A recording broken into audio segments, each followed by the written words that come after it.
Bom dia, meus queridos alunos, alunos do sextos anos A, B e C, da Escola Agnes.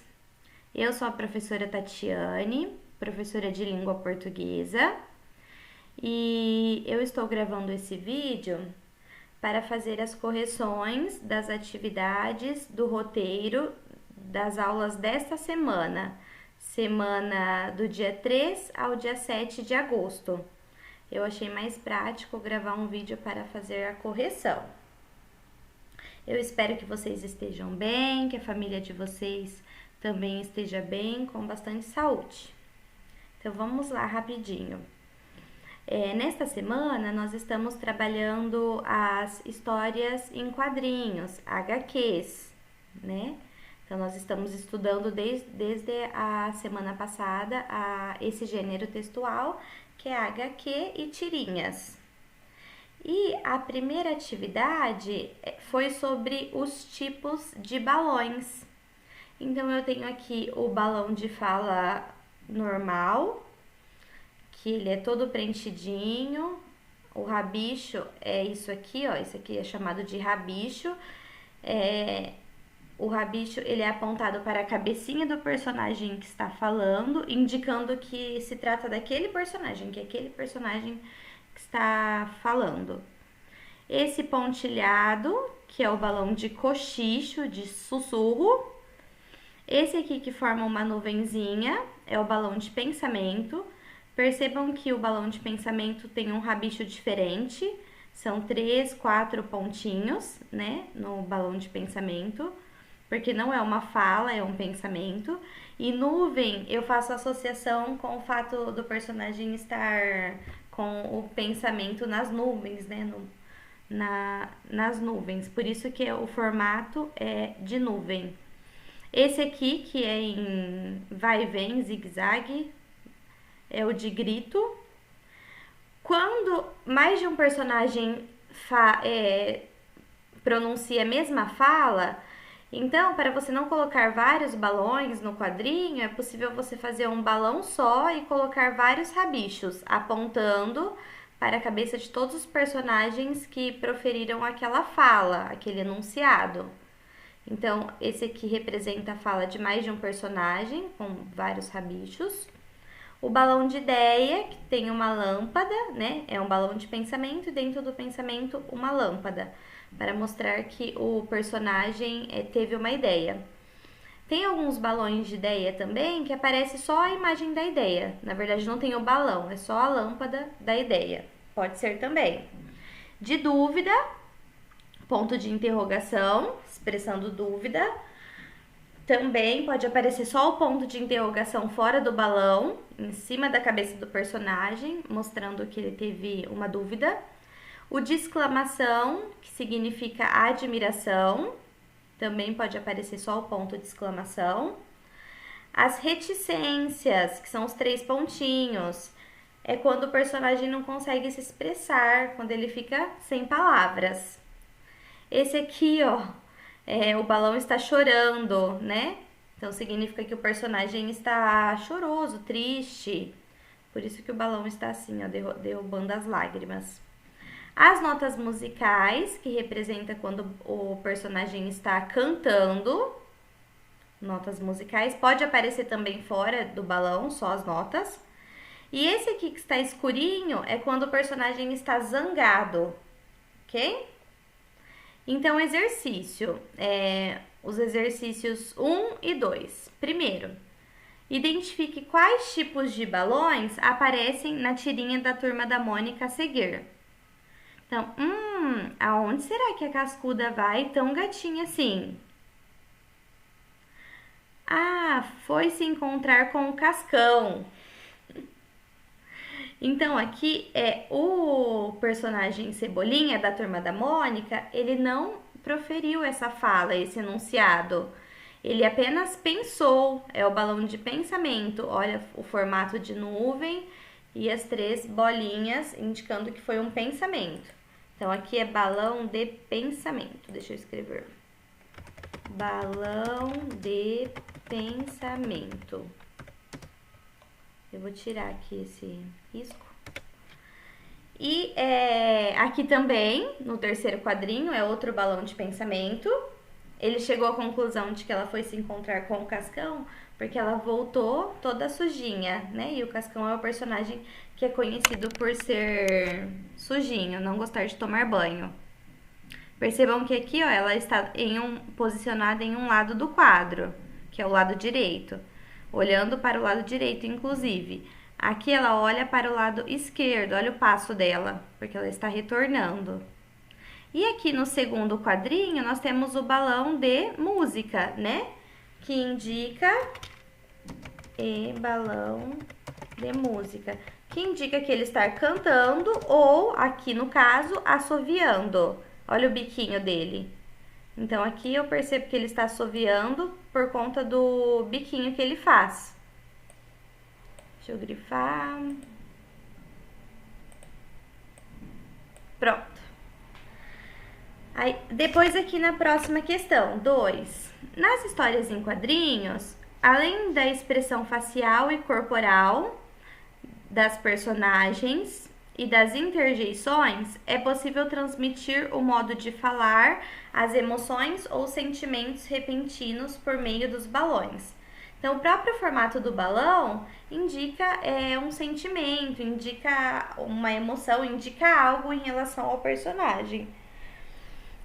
Então, os dois tipos de balões mais usados, que mais aparecem nas histórias em quadrinhos, é o balão de fala normal e o balão de pensamento. Observe os balões desenhados a seguir. Que sentimentos, emoções ou situações eles poderiam transmitir? Então, esse primeiro é o pontilhado. Nós vimos aqui que o pontilhado é o balão de cochicho, de sussurro. Depois aqui, o balão em formato de coração. É o balão que indica amor, quando o personagem está apaixonado, né?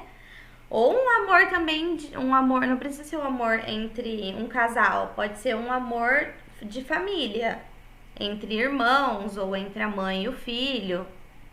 Esse aqui, ó, é o balão de grito, aqui ele, de grito. Esse aqui que tem as estrelinhas, essas estrelinhas representam metáforas visuais. Aqui nesse quadro não tem, mas quem assim costuma ler gibis, histórias em quadrinhos, sabe que essas estrelinhas indicam quando o personagem cai, machuca, ou quando ele está com raiva. Então aqui seria esse tipo de balão. Esse aqui forma uma lâmpada. Então, é o balão de ideia. Aqui no exemplo, a lâmpada ela está dentro de um balão, né? Agora aqui, a lâmpada ela forma o desenho do balão. Então, é balão de ideia.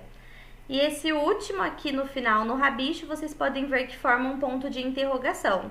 Então, é o balão de dúvida. Nesse exemplo que eu trouxe, o ponto de interrogação estava dentro do balão. Mas pode aparecer só o ponto, pode aparecer também o ponto formando o balão, como aconteceu aqui. Então, assim, é muito amplo, existem variações, por isso que tem que estar sempre atento e observar também o contexto para poder concluir de que trata esse balão. Eu coloquei aqui as respostas, eu vou tirar foto e mandar no grupo. Balão de cochicho, de sussurro, balão de amor, balão de grito, de susto. Esse é o balão de raiva, o balão de ideia, de descoberta e o balão de dúvida. E essas atividades, então, elas foram realizadas no dia 4. No dia 4 de agosto, terça-feira. Na aula de quinta-feira, ontem, dia 6 de agosto, eu também coloquei aqui 2 atividades sobre essa tirinha da Turma da Mônica. Então, observe a tirinha da Turma da Mônica para responder os exercícios 3 e 4. Então, aqui a tirinha. Uma tirinha é formada por uma sequência de quadros que contam uma história. Elas podem apresentar somente imagens ou imagens e texto escrito, geralmente em balões. Essa tirinha aqui, a tirinha, apresenta Linguagem verbal, linguagem não verbal ou linguagem mista? Nós estudamos os tipos de linguagem na semana passada. Linguagem verbal, texto escrito, tem palavras. Não verbal, não tem palavras. Então, imagens, gráficos, gestos, linguagem não verbal. E a mista é quando mistura linguagem verbal com não verbal. Então, mistura texto e imagens. As histórias em quadrinhos ou as tirinhas, elas podem apresentar só linguagem mista, não, só linguagem não verbal, imagens, ou só linguagem mista, tá? Não aparece linguagem verbal somente em tirinhas, porque senão não seria uma tirinha. O mais importante na tirinha, na história em quadrinhos, são as imagens, são os recursos visuais. Então não tem como ser uma história em quadrinhos ou uma tirinha e apresentar só palavras, tá? Tem que apresentar imagens e pode apresentar imagens e palavras, que é o mais comum, normalmente é linguagem mista. Mas nesse caso eu não tenho palavras, somente imagens, então é linguagem não verbal, a resposta correta. Percebam então que é possível você entender uma história sem essa história apresentar nenhuma palavra. Então eu consigo aqui entender o que está se passando, mesmo sem ter nenhuma palavra. Questão 4. O humor de uma tirinha geralmente ocorre com a quebra de expectativa no último quadrinho. Identifique o humor presente na tirinha acima. Então vamos fazer a leitura. Aqui no primeiro, a leitura e a interpretação, né? A leitura das imagens, no caso. Aqui no primeiro quadrinho, eu tenho o Cascão chorando e atrás passa o Cebolinha e percebe-se que o Cebolinha notou que o Cascão estava chorando. Aqui o Cascão está chorando mais alto, olha a boca dele, que ele está chorando mais ainda. Olha as estrelinhas são as metáforas visuais, mostrando que ele está machucado, né? Que ele machucou o joelho. E nesse momento, o Cascão, o Cebolinha aparece correndo ao fundo. Então, olha só, ele vai correndo aqui. Parece que ele teve alguma ideia, né? Mesmo sem ter o balão de ideia, dá a impressão de que, não sei, que algo vai acontecer. No terceiro quadrinho, o Cascão, ele observa que o Cebolinha está chegando e ele fica um pouco mais calmo. Porque o Cebolinha está chegando com uma maleta com uma cruz, né? Que é uma maleta para socorrer, uma maleta usada na área da saúde, né? Então parece que ele vai trazer algum remédio, alguma solução. Então aqui a nossa expectativa ao observar o terceiro quadrinho, a expectativa do leitor, é de que o Cebolinha vai ajudar o Cascão com o machucado dele, por conta da maleta. Mas, no último quadrinho, ocorre essa quebra de expectativa, porque no lugar do Cebolinha ajudar o Cascão com o machucado, não, ele tampa a boca do Cascão. Pra quê? Para o Cascão não chorar e não incomodar ele, né? Provavelmente. Então, ele tampou a boca do amigo, que assim o Cascão não vai conseguir mais ficar chorando alto e incomodar o seu amigo Cebolinha. Então, o humor ele ocorre sempre no final. Sempre não, mas normalmente no final. Com a quebra de expectativa, que você constrói uma expectativa no decorrer da história, e o último quadrinho ocorre essa quebra de expectativa. E é normalmente aqui que está o humor. Então, identifique o humor presente na tirinha. Cebolinha curou a dor de Cascão? Não. Cebolinha tapou a boca de Cascão para curar a dor do amigo? Tapou a boca, mas não curou a dor, né? Então, não. Cebolinha socorreu Cascão após o amigo se machucar? Não, Cebolinha não socorreu o Cascão. Cebolinha tapou a boca de Cascão, mas o deixou machucado e foi embora. Exatamente. Só tapou a boca do amigo, mas depois foi embora. Não ajudou ele com o machucado. Ainda na aula de ontem, eu deixei aqui um link de uma atividade sobre tirinhas que eu fiz no Google Forms. Então, vocês podem copiar, né, essa atividade, colar aqui na internet, colei, e responder as questões aqui sobre a tirinha. Por enquanto, apenas 23 alunos responderam as questões. Então, eu não vou fazer a correção ainda, porque eu vou aguardar, quem sabe mais alguém responde, né? Depois que eu fizer a correção, eu tenho que fechar. E para a aula de hoje, sexta-feira, cadê a aula de hoje? Deixa eu voltar aqui. Para a aula de hoje, sexta-feira, eu preparei para vocês aqui a definição de onomatopeia, do que é uma onomatopeia. Como hoje nós tivemos conselho, então na próxima aula eu vou retomar esse conceito de onomatopeia. E eu preparei aqui também um novo link do Forms para vocês responderem. Eu vou encaminhar no grupo. Aqui tem 10 questões também sobre uma tirinha para vocês responderem.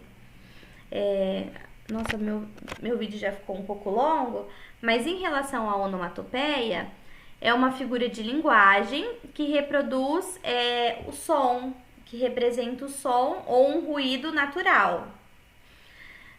Esse som pode ser de pessoas, de animais ou de objetos. Então, a onomatopeia imita um som natural. Para que serve a onomatopeia? Para trazer mais expressividade ao texto, ao discurso. Por isso que ela é muito usada em histórias em quadrinhos, na literatura e também em situações informais na internet. Eu tenho, por exemplo, kkkk na internet, no WhatsApp, no Facebook, que imita o riso, né? O riso, a gargalhada. Ha também é uma onomatopeia, porque é um som que imita um som natural. Tem esse daqui, RS, que significa risos, também é uma onomatopeia, apesar de que ninguém ri, né? E aqui tem outras que eu coloquei, assim, que são mais comuns. Toque-toque, que é bater na porta. Trim, que é o telefone tocando. Buá, que é o choro.